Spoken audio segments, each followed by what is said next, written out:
Working as the Post-and-Courier's Clemson reporter, I get to cover some of the top teams in the nation. One of the things that makes my job really interesting is being able to be at the facility, talking to the players, getting to learn their stories. With a subscription to the Tiger Take, you'll not only get to read everything I write on postandcourier.com, but you'll also get the latest updates straight to your inbox. But more than that, you'll get insights that you won't find anywhere else.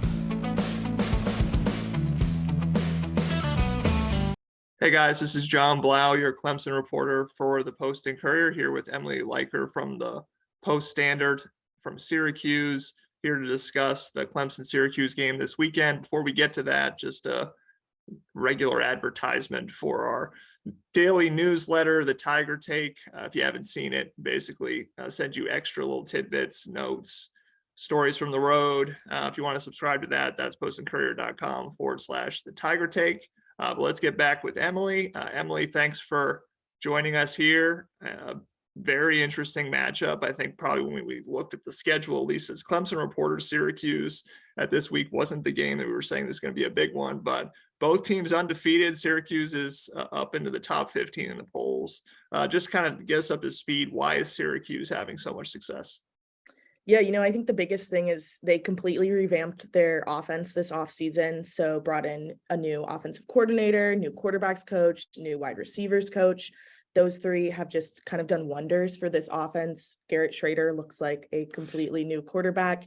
He's vastly improved his completion percentage. He's still just as dangerous as he is on his feet. And then you got other weapons like Sean Tucker. You have Ironde Gaston now at like a wide out tight end position. So really the kind of key to this has been the improvement of the offense and then just the consistency of the defense. I mean, the defense has been the stronger suit of Syracuse's team for a couple years now, and that is still the case this year. They've just continued to hold down the fort for Syracuse in some tough moments. And then Schroeder is there to finish them out in games like Purdue and Virginia and such. Yeah. And Garrett Schroeder, you talk about him, obviously DJ Uyunglele is a vastly improved quarterback for Clemson. So we kind of understand this storyline. Garrett Schroeder, I think Dabo Swinney was saying he's a guy that just will run you over. Like he actually enjoys contact as a quarterback. How much is his running threat still his primary weapon, or has he really become more of a pass first quarterback? I mean, how would you say defenses have the game plan for him? I think he's throughout the season become more pass first. I think when it started, he still had that tendency to want to run the ball very often. I think one thing that we've seen is defenses have really been trying to shut down running back Sean Tucker. So then they've just automatically gone to the passing game, which has then created less opportunities for Schroeder maybe to pull the ball and run or whatever. He still runs a lot, and Dabo's right. He will run right through you. There are plenty of times each game where I'm like, oh my God, he's going to go down. Like there's no way, like that looks like a bad hit, whatever. And he just pops right back up. He's a big guy, so he can handle it. And yeah, I mean, he is dangerous on the ground. We didn't see it as much last week against NC State. He really just kind of stuck to the passing game, but I assume this game's going to be a little bit scrappier than that one. So I expect to see him running the ball a lot. Yeah. I mean, how excited are you just to see the battle in the trenches between these two teams? I think Syracuse, from what Dabo Swinney was talking about, brings back its entire offensive line from last year. Obviously, Sean Tucker, a great running back. And Clemson, obviously, much hyped along the defensive line coming into the year with the quote unquote Avengers and all the talent they have there. So is that really where you're watching the game? The game is won or lost between those two units. And do you have a kind of feel for who's stronger, I guess? Are you wondering, how Syracuse offensive line is going to do against this D line? Oh, yes, for sure. I mean, that's probably one of the biggest questions going into this game. I think Syracuse's offensive line is really solid. Last night, they were just selected for a short list for a national award. I can't remember which one, but they're a really good group. But yeah, this Clemson D line, I remember looking at it in the off season when like the first all ACC teams and stuff like that were coming out. And I was like, that's going to be dangerous later in the season when Syracuse has to go up against it. So I do think it's really going to come down to those trench battles. I think on the opposite side, like looking at Syracuse's defensive line and linebackers going against Clemson's offensive line, I think this game will really be decided like at the line of scrimmage. So it'll be interesting to see those battles go down.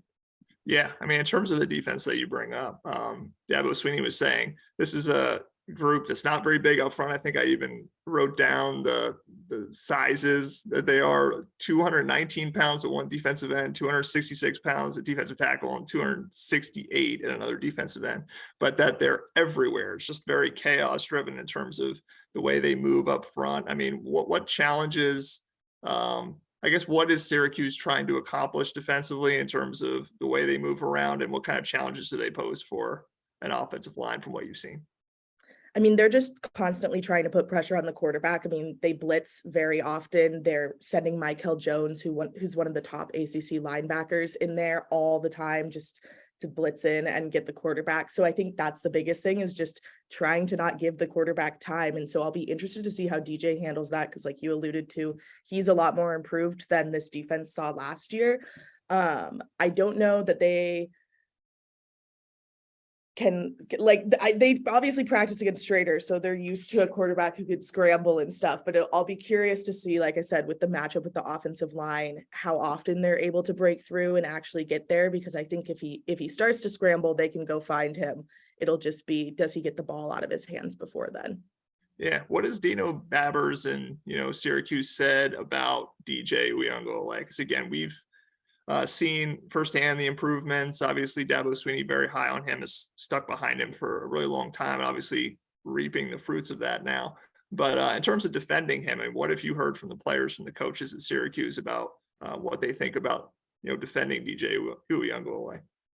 Yeah, I mean, Babers did a lot of pairing him and Schroeder to each other. He gave a lot of credit to DJ for this offense's improvement as a whole. So, I mean, they haven't been liking to get too much into nitty gritty when they talk with us. As you know, football teams like to keep secrets to themselves and things like that. But I think, kind of like from my perspective, I would assume that there's a lot more first team on first team potentially in practice, considering some of the similarities between these teams and the way they run their stuff and the personnel they have. So just knowing that this defense has already been going against a guy like Schroeder, who has all these similarities to DJ, I think they should be pretty well prepared to handle him. And I would guess that Babers is just kind of telling them, like, look, you go up against a guy like this a lot. And they've seen other talented quarterbacks so far this season too. I mean, Malik Cunningham, for as bad as Louisville has been doing, he's still a phenomenal player. He was great in the season opener. Brennan Armstrong was pretty solid in the game against Syracuse. Obviously, last week didn't have Devin Leary in the NC State game, so they didn't get to go up against that. But I think Syracuse's defense is pretty well prepared for taking on DJ. Yeah. And just you bring up the schedule and some of the teams that Syracuse has played. I mean, I think probably the one knock everybody's going to say is, well, they haven't played anybody, and B, they haven't played on the road. Obviously, Clemson has already played, I think, all 4 of their road games in the ACC schedule. So, I mean, how much of a test is this for Syracuse in terms of A, playing Clemson, but B, also going to the road to have to do that? Yeah, I mean, I think that is how Syracuse handles being on the road at Clemson is going to determine this game. Because I think on paper, there are just so many similarities between these teams. I think if they were playing up here in Syracuse, I would be inclined, honestly, to pick Syracuse to win. I just think they are so good at playing in their home environment, and it's loud up here. They stop defenses all the time with help from the crowd. But going down there, I heard maybe close to a sellout, someone told me yesterday, which is almost 2 times what a sellout up here looks like.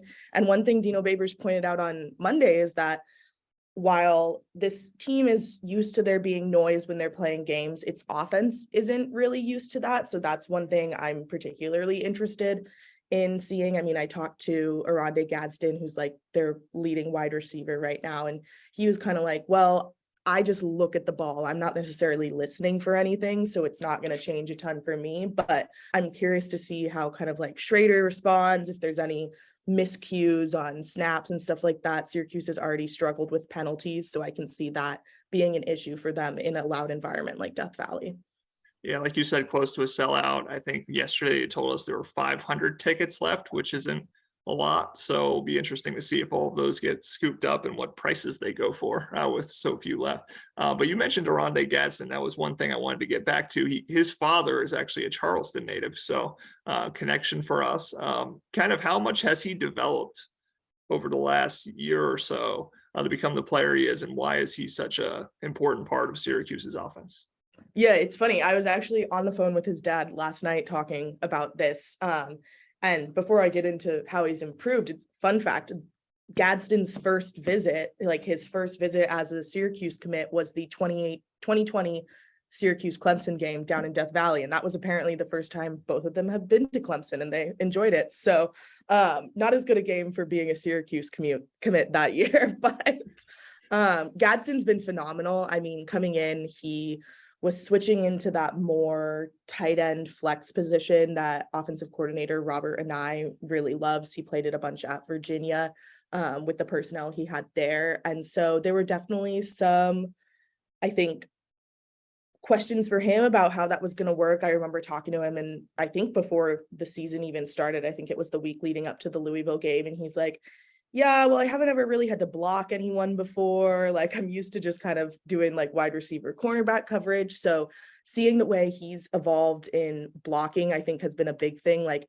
he isn't just used as a receiving tight end. He is used as a blocking tight end sometimes. He's tall, so he has the arm length and the strength to do it. He's put on some size, but really, I think the biggest thing is he is just so aware of the ball and his own body. It feels like every catch we see him make, he is right on the edge of being out of bounds. Like his game winner against Purdue, he literally gets like 1.5 feet in before he gets out of bounds, and that's the end of the game. So like he has such a high football IQ, which comes from growing up around his dad and growing up around football, but he's been phenomenal for Syracuse. I mean, he has more than, I think, 300 more yards than the next closest receiver. So he is the target that Clemson will want to shut down. All right, so I hate predictions personally, but my boss Gene makes me do them every week. So we're going to continue that tradition. I guess, what would you say prediction wise for a score in this game, and what is your feel? Yeah, I've been losing sleep over this one, but I also have to turn one in about an hour and a half to my boss. So I'm glad you're making me do this now. I think the big thing I've been saying about this Syracuse team is they have a confidence that isn't cocky. Like they feel very assured of what they can do. And I think if they can hold on to that and not get intimidated by this Clemson environment, they could do well. And oh boy, see, I'm putting it off because I don't want to by trying to talk, but I'm going to go 21-17 Syracuse. But I don't think Syracuse is going to score like more than once in the first half. Like I think Clemson's going to lead for most of this game, and if Syracuse can pull it out, it's going to be in the fourth quarter, because that's where we've seen the most chaoticness from them this season and ability to kind of pull things out. So I wouldn't be surprised if Syracuse goes down into the locker room down by 2 scores and then manages to shut Clemson out in the second half, or just let them get a field goal. That's kind of my vibe, is that it'll be a slow start for Syracuse and they come back late in the game. Again, I hate predictions because we have no idea what's going to happen. And I'm throwing that out there in terms of what I'm going to say.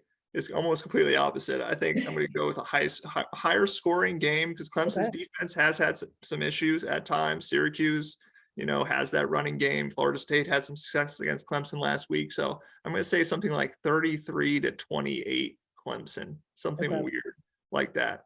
Again, we have no idea. Who knows what's going to happen. But again, Emily, thanks for coming on and sharing your expertise. I'm going to say one more time, our newsletter, The Tiger Take, if you want to subscribe to that to get more insights during the week, postandcourier.com/The Tiger Take. And Emily, I guess let people know where to follow you and where to get your work. Yeah, you can follow me on Twitter at Leiker, Leiker. And then you can find all of our coverage of Syracuse and this upcoming game. We've done a lot of it at Syracuse.com. Sounds good. Again, Emily, thanks for coming on. We'll see you at the game. And thanks, guys, for listening. And we'll see you next week.